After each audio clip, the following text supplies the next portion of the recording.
नमस्कार, MHN prime आप देख रहे हैं। मैं हूं आपके साथ परमीत कौर वालिया। पूरे देश में कोरोना के मामले लगातार बढ़ते जा रहे हैं। वहीं हरियाणा में भी कोरोना के मामलों में इजाफा देखा जा रहा है। आपको बता दें कि पूरे हरियाणा में 24 घंटे में 872 मामले सामने आए हैं। सरकार की तरफ से सख्त हिदायतें दी जा रही हैं, लेकिन सवाल ये है कि मामले आखिरकार बढ़ क्यों रहे हैं। क्या ये कोरोना की कोई दूसरी लहर है और किस तरह से हम कोरोना से बच सकते हैं, इसी पे आज चर्चा करेंगे। हमारे साथ हमारे दो गेस्ट जो हैं वो इस समय मौजूद हैं। आपको बता दें, डॉक्टर ब्रह्मदीप संधू जो सीएमओ हैं और साथ साथ डॉक्टर सत्यवीर चौधरी पूर्व डीजी हैं हेल्थ सर्विसेज हरियाणा के। आप दोनों का बहुत बहुत स्वागत है सर। नमस्कार परमीत जी, सभी दर्शकों को मेरा प्रणाम। डॉक्टर ब्रह्मदीप जी, पहला सवाल आपसे लेंगे, क्योंकि लगातार कोरोना के मामले जो हैं बढ़ते जा रहे हैं। पूरे हरियाणा में कोरोना की लहर जो है वो देखी जा रही है, मामलों में लगातार इजाफा हो रहा है। पहला सवाल ये लेंगे कि क्या ये कोई नया स्ट्रेन है और कोरोना की जो ये लहर है, क्या ये दूसरी लहर है जिससे सावधान रहने की जरूरत है?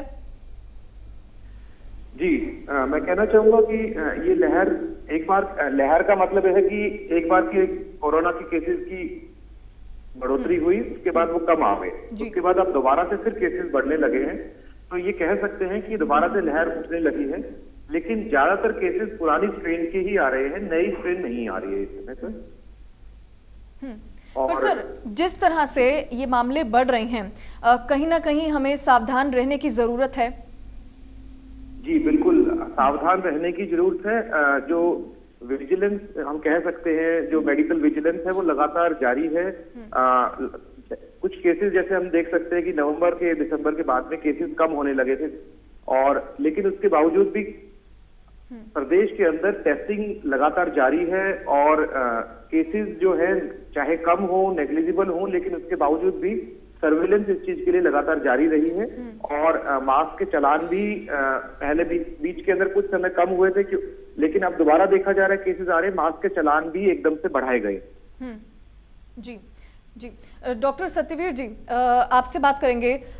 ये आपसे समझेंगे कि मामले आखिरकार बढ़ क्यों रहे हैं, वजह क्या है आखिरकार जो ये मामले जो हैं इस कदर बढ़ते जा रहे हैं? पहली बात तो ये है कि अब सब लोगों को पता है क्या करना है। हर आदमी को पता है कि बिना जरूरत के घर से बाहर नहीं निकलना, बुजुर्गों को बिल्कुल नहीं निकलना, लेकिन ये पॉसिबल नहीं है इस समय सब लोग बाहर निकल रहे हैं। पहली बात होगी। दूसरी बात है कि 6 फुट की दूरी रखनी है, वो भी लोग नहीं रख पा रहे। ये सच्चाई है, सबको पता है कि 6 फुट से ज्यादा दूरी नहीं रखी जा रही। तीसरी बात है कि जब आप किसी के क्लोज कांटेक्ट में आते हो, स्टेज में बैठे हो, नजदीक बैठे हो, तो आपको मास्क जरूर पहनना है। और कोई भी फंक्शन, कोई भी समारोह, कोई भी बड़ा समारोह या तो अटेंड ना करें और कम से कम हॉल में अंदर ना अटेंड करें।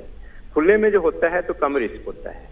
ब्रह्मदीप जी, देखने को मिल रही है लोगों में लापरवाही हो रही है, क्योंकि लगातार जो मामले बढ़ रहे हैं इसका सीधा कनेक्शन है क्योंकि लोग लापरवाह हो गए हैं। जी जी, हाँ, लोग बिल्कुल लापरवाह हो रहे हैं।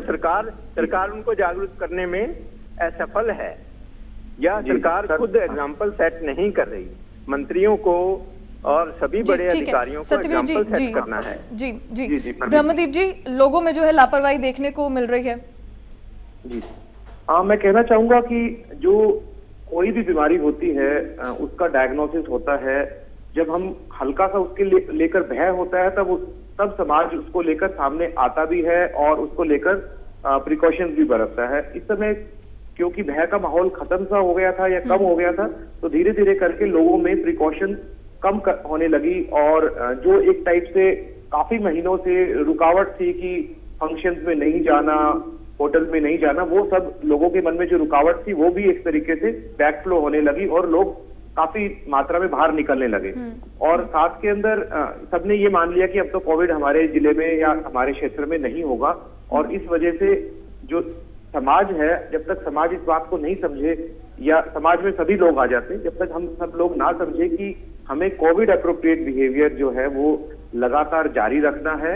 अभी कोविड कंप्लीटली वैनिश नहीं हुआ है, कंप्लीटली गायब नहीं हुआ है, और इसीलिए जब तक कि हम कोविड को हमेशा के लिए भगा ना दे, तब तक के लिए 6 फुट की जो हमारी 6 फुट की दूरी है वो लगातार समय समय पर हाथ धोना, बाहर से आकर वापस आने के बाद कपड़े बदल लेना, बुजुर्गों से मिलने से पहले स्नान कर लेना, इस प्रकार की जो प्रिकॉशन समय पर पहले भी रखी गई हैं। और बिना कारण के ट्रैवलिंग ना करना, बहुत बड़े फंक्शंस में, गैदरिंग में जाने में ब्रह्मदीप जी, avoid क्योंकि करना मामले चाहिए। जो हैं अब तो ध्यान लगातार रखना बढ़ते कम जा हो रहे गया हैं, तो सरकार की तरफ से क्या कुछ सख्त फैसले जो हैं वो लिए जा रहे हैं?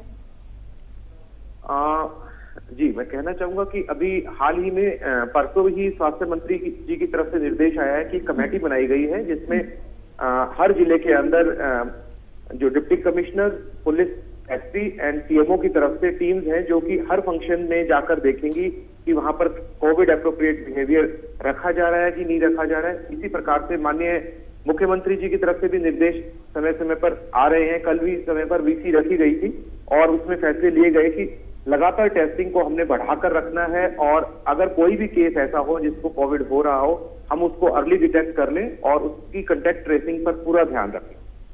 और सैंपलिंग के अलावा मास्क के चालान भी बढ़ाए जा रहे हैं। जी जी, सत्यवीर जी, क्योंकि वैक्सीनेशन अभियान भी बहुत तेजी से जो है वो चलाया जा रहा है, आपसे जानना चाहते हैं क्या वैक्सीनेशन के बाद कोरोना से बचा जा सकता है? यानी कि मतलब वैक्सीनेशन आज हमने लगा ली तो क्या हम कोरोना से बच सकते हैं? हाँ बिल्कुल, ये वैक्सीनेशन का जवाब देने पहले मैं दोबारा से एक बार कहना चाहूंगा कि लोग बेपरवाह हो गए हैं, लेकिन इसमें दोष सिर्फ लोगों का नहीं है। जब लोग हेलमेट नहीं पहनते या सीट बेल्ट नहीं पहनते तो लोगों का दोष नहीं है। हम ये कहते हैं कि पुलिस या एडमिनिस्ट्रेशन सख्ती नहीं कर रही है। यहाँ पर मैं ये कहता हूँ कि जब आप मीटिंगें करते हो, अब मीटिंगें शुरू हो गई हैं। पहले कैबिनेट मीटिंग ऑनलाइन होती थी, डीसी और एसपी की मीटिंग, सीएमओ के साथ मीटिंग होती थी तो ऑनलाइन होती थी। अब रोज डायरेक्ट मीटिंग हो रही है, गलत बात है। डायरेक्ट मीटिंग करने की कोई जरूरत ही नहीं है। अगर डिप्टी कमिश्नर ने कोई मीटिंग लेनी है तो जब तक कोविड का खत्म नहीं हुआ है तो ज्यादा से ज्यादा मीटिंगें ऑनलाइन होनी चाहिए। अब आपने जैसे ये मीटिंग हमें बिना स्टूडियो में बुला करके आप मीटिंग कर रहे हो, इसी प्रकार सभी डिप्टी कमिश्नर को, सभी मंत्रियों को मीटिंग लेनी चाहिए ऑनलाइन। बिल्कुल। तो वो खुद ही एग्जाम्पल गलत सेट कर रहे हैं। आप मीटिंग करो ऑनलाइन, कम से कम इंटरेक्ट करो। पहली बात तो ये। दूसरी बात है कि वैक्सीनेशन सबको लगवाना चाहिए। 2 वैक्सीन लगने के बाद, 2 डोज लगने के बाद 15 दिन के बाद 80%, 85% लोग खतरे से बाहर हो जाते हैं। ब्रह्मदीप जी, जितनी भी भीड़ भाड़ वाली जगहें हैं उन पर कैसे कंट्रोल किया जाए? क्योंकि जो बाजार हैं वहां पर भी लोग जा रहे हैं, जरूरत का सामान लेने भी उनको बाहर जाना है, पर जिस कदर भीड़ जो है बढ़ती जा रही है उस पर कंट्रोल कैसे किया जाए?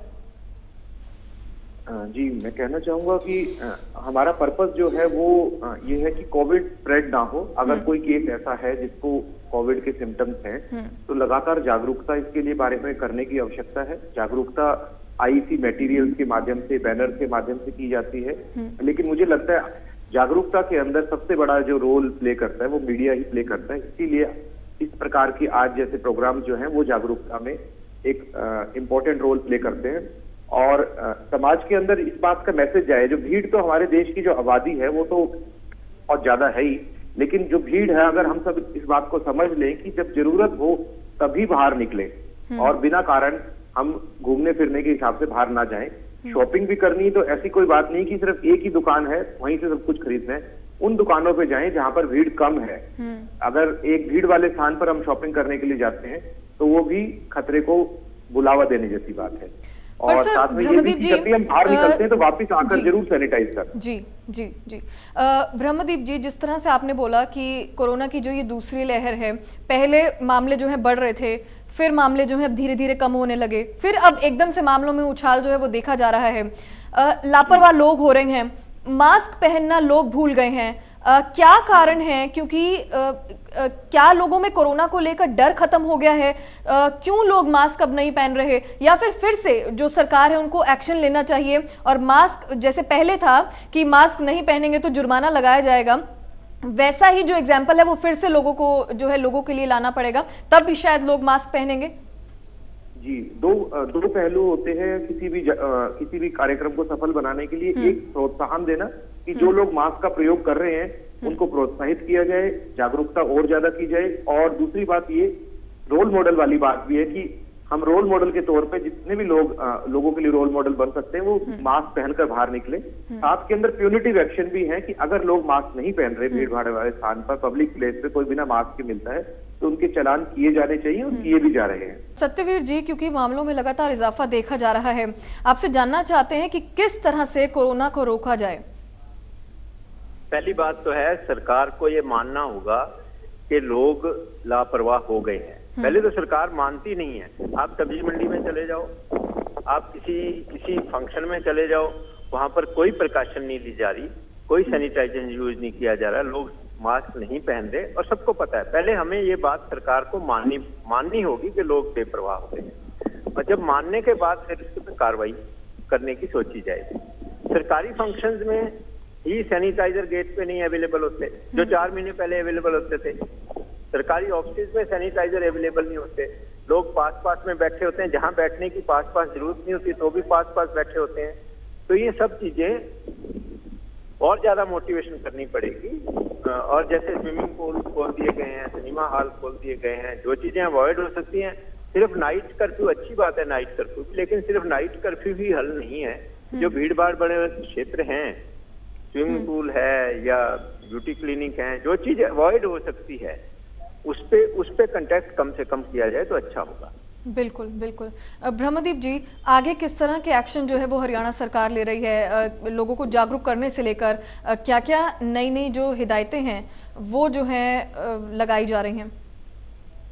सबसे इम्पोर्टेंट जो हिदायत है, हिदायतें इस टाइम सबको पता है, लोगों को सबको पता है कि हमें मास्क पहनना है, दूरी रखनी है, बार हाथ धोने हैं, नाक को फालतू हाथ नहीं लगाना, सबको ये बातें पता है। समझाने की ये बात है कि अब अगर हम ग्रुप में 20 आदमी बैठे हैं, किसी को कोई सिम्टम नहीं, किसी को कोई खांसी नहीं है, इन 20 आदमियों में हो सकता है एक आदमी को कोरोना हो, और वो इतना माइल्ड कोरोना है 80% में जैसे होता है। तो स्टेज 3 में यही होता है, कम्युनिटी में किसी भी आदमी को इन्फेक्शन हो सकती है। तो हमें ये मानकर चलना होगा कि जो मेरे पड़ोस में आदमी बैठा है उसको कोरोना हो सकता है, उससे मुझे बचना है। उससे बचने के लिए मुझे मास्क पहनना है, कम से कम उससे दूर पर, पहली बात तो दूर रहना है, नजदीक जाऊंगा तो मास्क पहनना है। तो ये बात लोगों को समझानी बहुत जरूरी है। जब तक नहीं समझाएंगे तब तक बात नहीं बनेगी। सरकार की जिम्मेवारी इसलिए है कि ये बीमारी जो लोग नहीं लेकर के आए, किसी मरीज को कैंसर हो जाती, ब्लड प्रेशर हो जाती, डायबिटीज हो जाती, सरकार का कोई रोल नहीं है। लेकिन कोई संक्रामक रोग है जो पानी जनित है या हवा जनित है या वेक्टर जनित है, उसमें सरकार की जिम्मेवारी है। ये सरकार को सुनिश्चित करना बहुत जरूरी है, सरकार को मोटिवेट करना। सरकार अपनी जिम्मेवारी से नहीं बच सकती कि लोग नहीं मान रहे। बात ठीक है, लोग नहीं मान रहे, लोगों को मनाओगे तो आप ही ना। ठीक है जी, ऐसे तो लोग किसी भी सुधार के लिए कभी भी नहीं मानेंगे। किस तरह के एक्शन जो है सरकार ले रही है? जी, आप अगर कहें तो मैं कहना चाहूंगा परमीत जी, सबसे इम्पोर्टेंट स्टेप जो है वो वैक्सीनेशन है। पिछला साल हम सब लोगों ने इंतजार में निकाला कि इसके लिए कोई दवाई नहीं है, वैक्सीन नहीं है, और जो इंडियन रिसर्चर ने और वर्ल्ड लेवल पे रिसर्च के बाद में जो वैक्सीन अब उपलब्ध हो गई है वो हरियाणा प्रदेश में भी और भारतवर्ष में भी लगातार लगाई जा रही है, और लगभग 3.5 करोड़ लोगों को वैक्सीन लग चुकी है, और कोई मेजर अभी तक किसी को साइड इफेक्ट नजर नहीं आए हैं। और इसी प्रकार से हरियाणा में भी लाखों लोगों तक ये वैक्सीन पहुंच चुकी है। मेगा कैंप्स भी लगाए जा रहे हैं इसको जागरूकता को लेकर। जैसा अभी मेरे दूसरे पैनलिस्ट बोल रहे थे कि बिल्कुल ठीक है, काफी लोगों में डिनायल है, इसको लेकर बचने की कोशिश है। और वैक्सीन एक प्रभावी तरीका है, लेकिन इसके बारे में भी कभी कभी खबर ऐसी बनती है कि किसी आदमी को वैक्सीन लगने के बाद में भी इन्फेक्शन हो गया। तो वैक्सीन लगभग 80% के आसपास बचाव करती है। जैसे हेलमेट पहनने के बाद में, बिल्कुल सर सही बोल रहे थे कि हेलमेट पहनने के बाद में भी चोट तो लगती है लेकिन कम लगती है। इसी प्रकार से वैक्सीन जो है अगर हमारे पास अवेलेबल है और गवर्नमेंट फेजेस में उसको लगा रही है, तो सब लोगों को स्वेच्छा से आगे आने की आवश्यकता है, उससे बचे नहीं, क्योंकि वैक्सीन की भी 2 डोजेज के 15 दिन बाद इम्यूनिटी पूरी बन पाती है और तभी बचाव होता है। तो वैक्सीनेशन एक बहुत प्रभावी तरीका है। दूसरे जो हमारे टाइम टेस्टेड तरीके हैं उन्हीं को दोबारा रिपीट करने की आवश्यकता है कि हम सब लोग वही सब करें।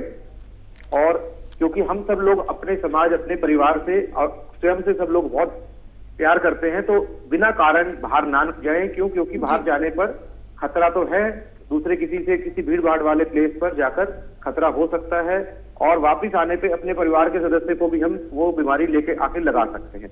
इन बातों का ध्यान रखने की आवश्यकता है। सरकार की ओर से समय समय पर बड़े क्लियर कट इंस्ट्रक्शंस आती हैं और वो समय समय पर लागू होती हैं। तो अभी के लिए तो मेनली जो जोर दिया जा रहा है वो मास्क पे दिया जा रहा है, और साथ में दूरी पे दिया जा रहा है, और समय समय पर सैनिटाइज करने के जो आईसी है उस पे जोर दिया जा रहा है। सर, क्या टेस्टिंग प्रक्रिया को भी बढ़ा दिया गया है? जी, टेस्टिंग प्रक्रिया को भी क्या बढ़ा दिया गया है? जी, टेस्टिंग बढ़ाई गई है जी। टेस्टिंग ऑलमोस्ट हरियाणा के लगभग सभी जिलों के पास में अपनी खुद की टेस्टिंग लैब्स हैं या उनके साथ में एम्पेनल्ड लैब्स हैं। तो टेस्टिंग और free of cost test available हैं और लाखों टेस्ट डेली किए जा रहे हैं, जो कि एक अचीवमेंट है। और अगर किसी को भी डाउट होता है तो वो टेस्ट कराएं। इसके अलावा रैंडम सैंपलिंग भी की जाती है पब्लिक प्लेसेस में, सब्जी मंडी के अंदर, हॉस्पिटल के अंदर, कोई भी ऐसा पब्लिक प्लेस रहता है जहां भीड़ है, वहां पर भी रैंडमली सैंपल टेस्ट किए जाते हैं। अभी इंस्ट्रक्शन दी गई है कि स्कूल के अंदर भी टेस्ट किए जाएं, जहां पर अगर लगता है कि कोविड अप्रोप्रिएट बिहेवियर कुछ स्कूल लागू नहीं प्रॉपरली पालन नहीं कर रहे, वहां पे भी टेस्टिंग की जाएगी। जी, बहुत बहुत शुक्रिया सर, आप दोनों का, आप हमारे साथ जुड़े और बहुत सारी जानकारियां जो हैं आपने साझा की। बहुत बहुत शुक्रिया। धन्यवाद मैडम वालिया। जी, तो इसी के साथ हमारे इस खास पेशकश में फिलहाल के लिए बस इतना ही। हमें दीजिए इजाजत। नमस्कार।